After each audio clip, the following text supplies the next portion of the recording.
നമ്മളുടെ സദ്യ സ്പെഷ്യൽ പരിപ്പ് തയ്യാറാക്കുന്നതിനായി 20 ഗ്രാം വറുത്ത ചെറുപയർ പരിപ്പാണ് എടുത്തിരിക്കുന്നത്.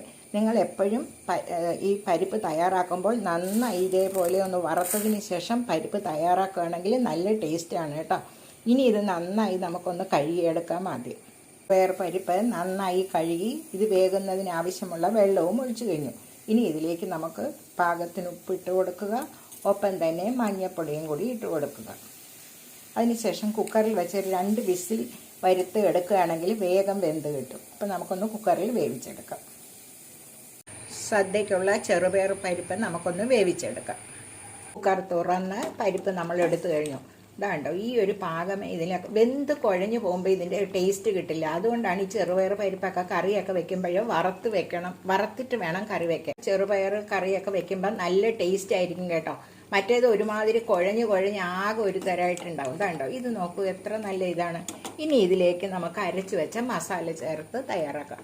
നാളികേരവും ജീരകവും മാത്രം അരച്ചാണ് കേട്ടോ. അപ്പം നമ്മളുടെ സദ്യ പരിപ്പും തയ്യാറായി കഴിഞ്ഞു.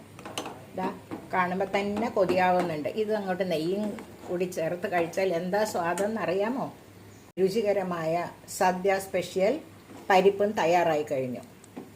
അപ്പോൾ എല്ലാവരും ഈ രീതിയിൽ പരിപ്പ് തയ്യാറാക്കി നോക്കുക. ചാനൽ കാണുക, സപ്പോർട്ട് ചെയ്യുക. എല്ലാവർക്കും ഒരിക്കൽ കൂടി എൻ്റെ ഹൃദയം നിറഞ്ഞ ഓണാശംസകൾ. Thank you.